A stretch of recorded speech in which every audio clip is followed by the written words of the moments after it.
Okay, I will now ask the mover of the motion, the honourable leader of the third party, to speak to the motion. Thank you very much, Mr. Speaker. It's a real pleasure to rise this evening and speak to motion 63 on maintaining our rural roads.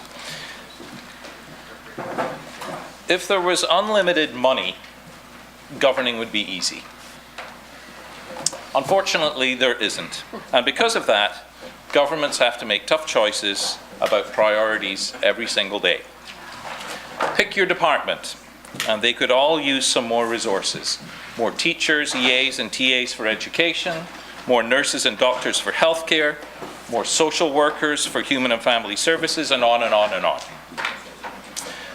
And when it comes to our roads, one of the most important pieces of public infrastructure on which every single islander depends every single day, we have some inherent challenges here on Prince Edward Island. Soft ground that offers a poor base for road building. A harsh climate with extremes of temperature. Increasingly common freeze and thaw cycles during the winter time. All of these island realities mean that maintaining our roads is both difficult and costly.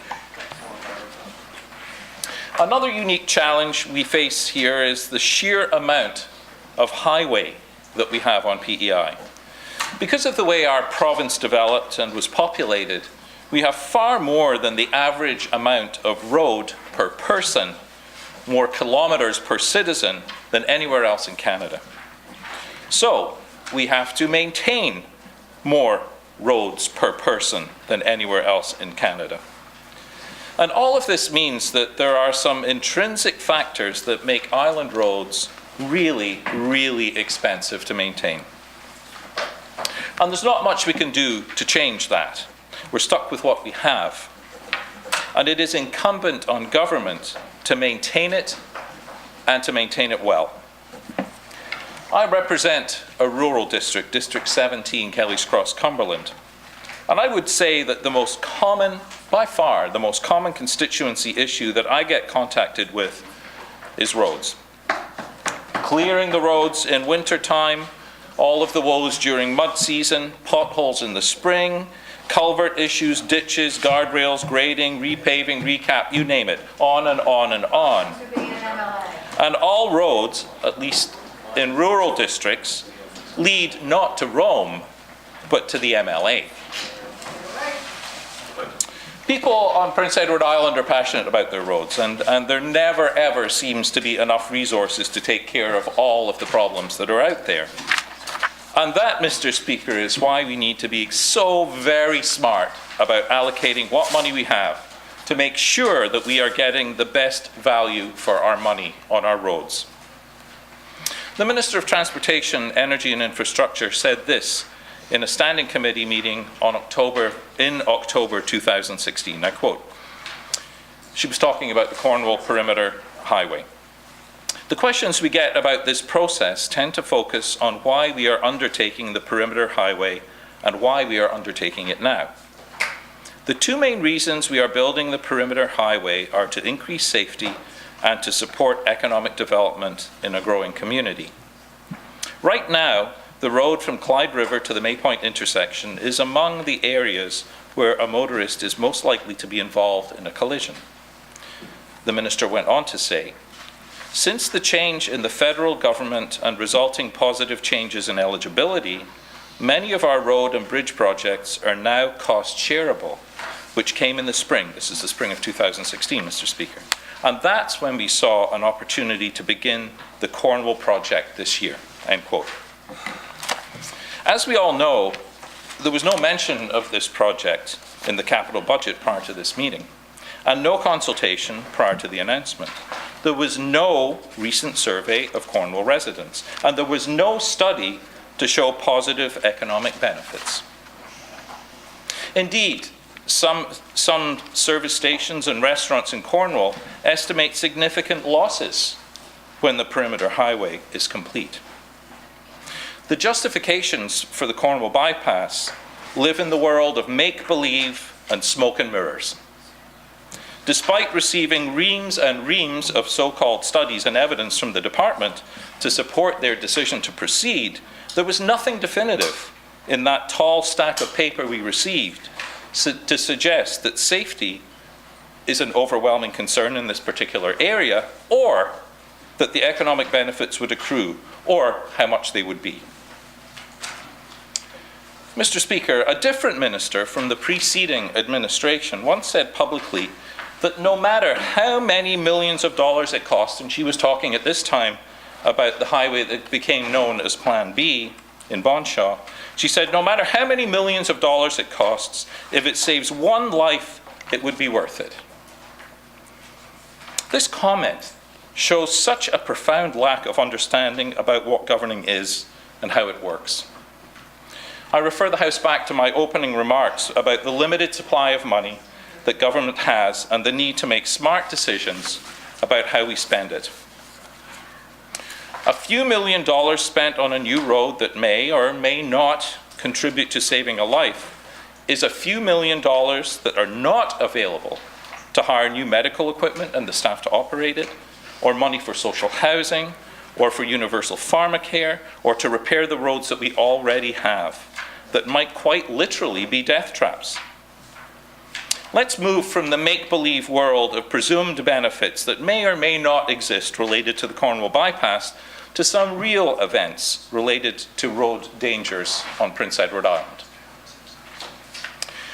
On May the 9th, 2017, on Route 14 near Mimminagash, there was a washout around an old culvert that caused the road to collapse.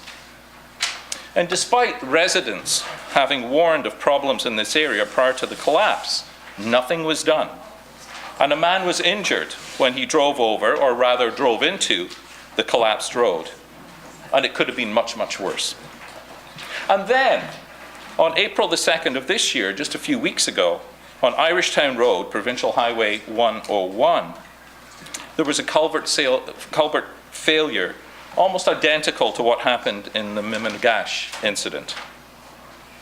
Literally overnight, a 6-meter sinkhole appeared. And it's not hyperbole, Mr. Speaker, to suggest someone could have been killed. Indeed, a TIE spokesperson said this at the scene: "Lucky nobody got into it. It wouldn't have been good." When we talk about safety, we have to be considering the safety of all islanders as we travel on all of our roads. Of course, as I said earlier, Mr. Speaker, I understand the challenges we face on Prince Edward Island climatically in terms of the substrate on which our roads are built and the increasingly extreme weather. But if we have had, as we have, 2 serious failures on 2 heavily traveled roads in 2 years, both, by the way, have school buses traveling on them during the school year, how long before the next incident? And will we be as lucky next time? And how many other potential problems are out there slowly deteriorating away, developing towards another potentially deadly collapse? We all want safe roads, and all reasonable people realize that there is only so much money available for maintenance and repair of our island roads. Like every other decision in government, there are tough choices to be made. Trying to meet limitless needs with limited resources means difficult decisions have to be continuously made. A prudent and responsible government must be able to validate the choices they make, and above all else, to ensure that when it comes to islanders' safety, the decisions on how and where to spend money on our island roads can be justified. Government must also always have an eye to the future, as needs are changing continuously.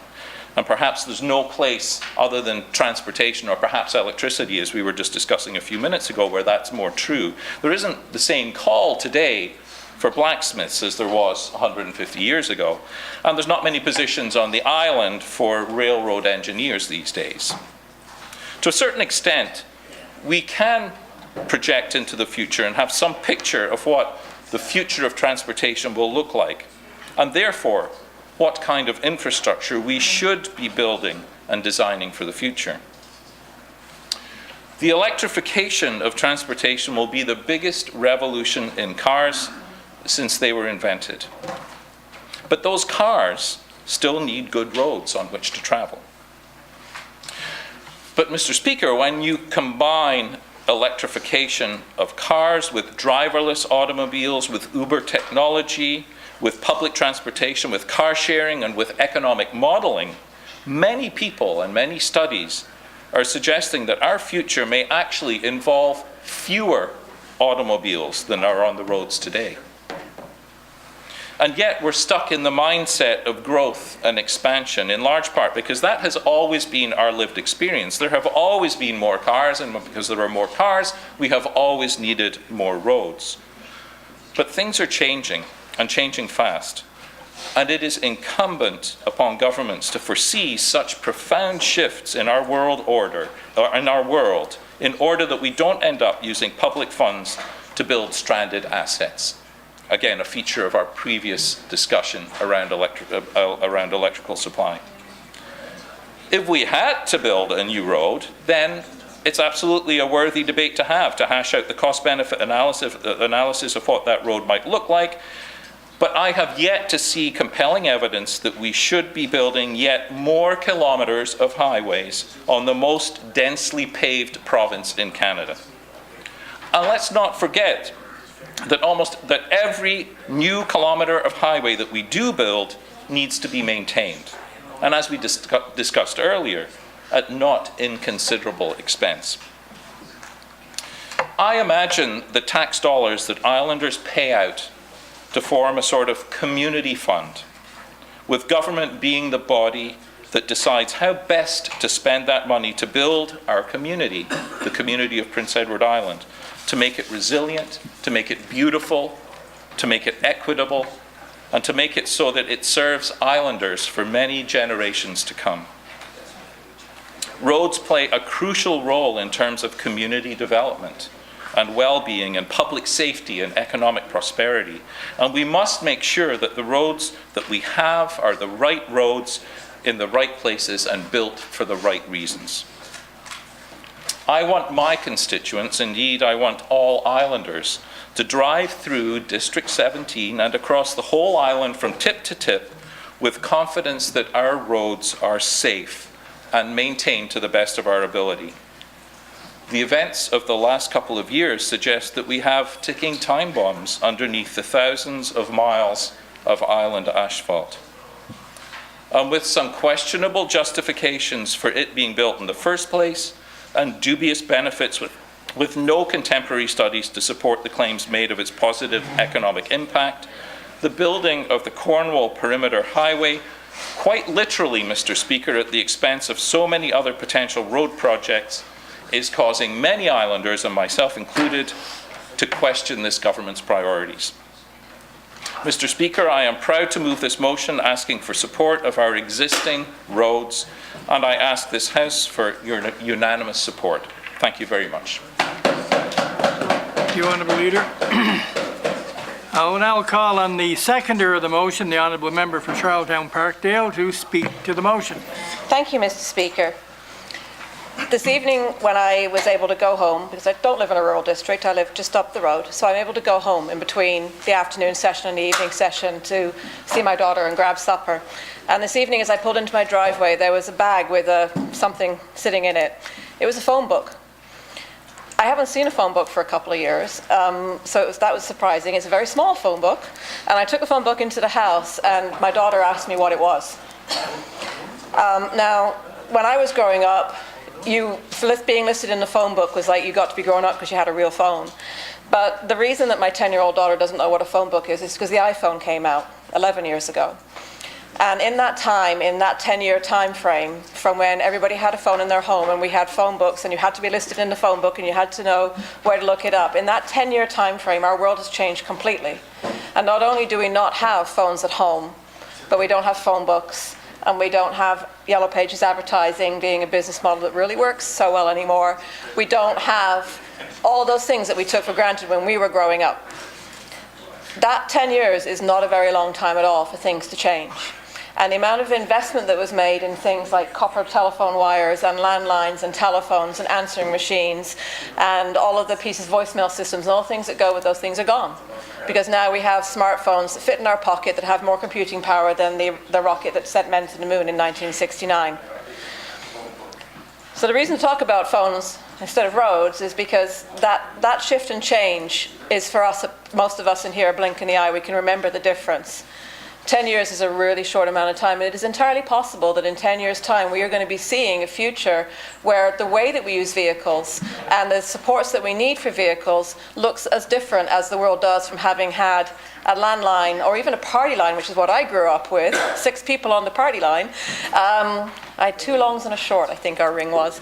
But going from that to having your cell phone in your pocket, what are some of the things that we're going to need to consider, and how will we plan and prepare for that, but also plan and prepare for the transition? Because we just didn't give up those phones overnight, and we're not going to give up our cars overnight, but we also need to think about that transition and making investments to not only maintain what we have now and maintaining the safety and security of islanders as they use those systems, but being creative and appropriate with the funds that we have to spend so that we are not investing in effectively sunk assets.